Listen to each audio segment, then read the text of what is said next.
Now we are going to play with the Raspberry Pi because we are going to install the RETROPI. The Raspberry Pi is a small computer based on the ARM processor. It's the same system as the smartphones, but it doesn't have GPS, cellular data, or a screen, but you can add it if you want.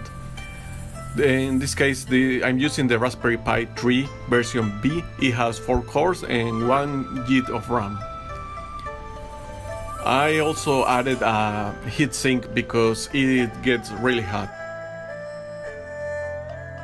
Since we are going to install the RETROPI, we need to download the RETROPI image and a program to burn that image into the micro SD card. The program we are going to use to burn the image is called Etcher. Of course, you can use any program you prefer. Once we have it in the computer, we have to start Etcher, select the image and the drive you are going to burn that image. Click on flash and the program is going to record the image into the micro SD. Be careful, if you have additional drives mounted in the computer, you could erase them, so it would be better if you can unmount those drives. Once it's finished, we pull out the micro SD card and put it into the Raspberry Pi. Let's connect a keyboard. If you don't have a keyboard, you can connect an Xbox or PlayStation control. Connect the video in, and also we have to connect it to the network. I'm not sure if this is absolutely necessary since we already have all the programs in the SD, but I'm going to connect it anyway to the network in order to update programs in there. We need to connect a power source, 5 volts, the same you use in your cellular or tablet. You can even connect it to a power bank.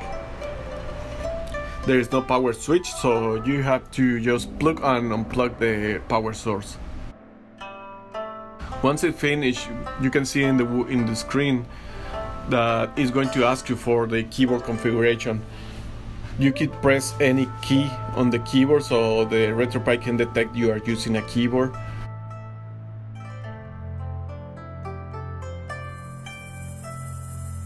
Once you are out of the screen, you can start assigning keyboard keys to the functions. So, for example, I will use the A for the A button, B for the B one, and so on. Arrows are going up and down, select, everything. You just have to press it once so that it can be assigned to a keyboard key. If you don't want to assign every key on the keyboard, you can skip it just pressing the key down and keep it that way until it's skipped to the next function. And you will do the same until you reach the OK.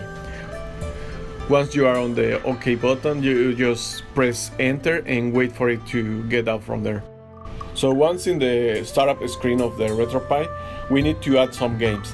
For that, you will have to format a USB thumb drive with FAT32.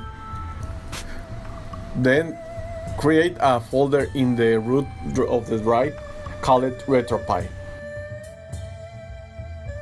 Pull up the thumb drive and insert it in the Raspberry Pi.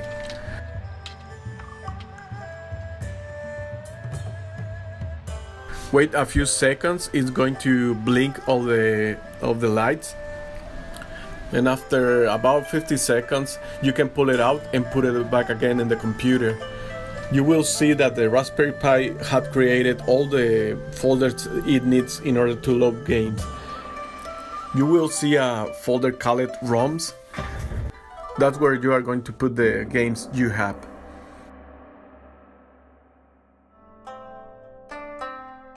If the game came as a compressed file, zip file, you don't have to expand it. You just copy the file as a zip file into the folders game. Once you finish copying all the files into the game folders, pull out the USB thumb drive and insert it again in the Raspberry Pi. Reboot the Raspberry Pi and wait for the screen to show.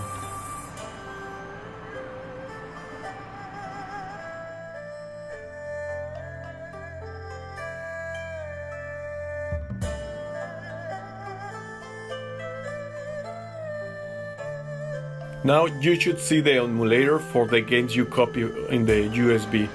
If you don't see it, maybe they are in the ROM folder. So from here you can select the emulator. In order to select, you use the A key, the one you assign to the keyboard. Maybe you assign the A, maybe you assign another key, I don't know. But the one you assign it during the initial configuration, that's the one you are going to use to select. This is not necessary, but you can also download information about the games, the clip art, using the scrapper function. I recommend you to turn off the user conflict so it can do it automatically and not ask you for every game. Now let's search for a game that I used to play when I was a kid.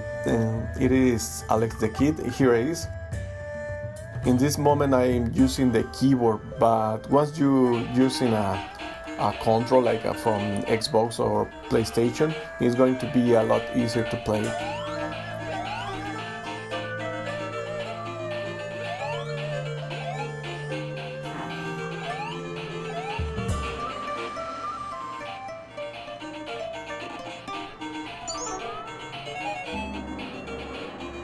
In order to get out of a game, you can just press select and start at the same time, and it's going to get out. Soon I'm going to convert this Raspberry Pi into a media center like the Roku or Chromecast. You can also convert it into a media center or car stereo. We will see more of that in a future video. For now, thank you very much for watching.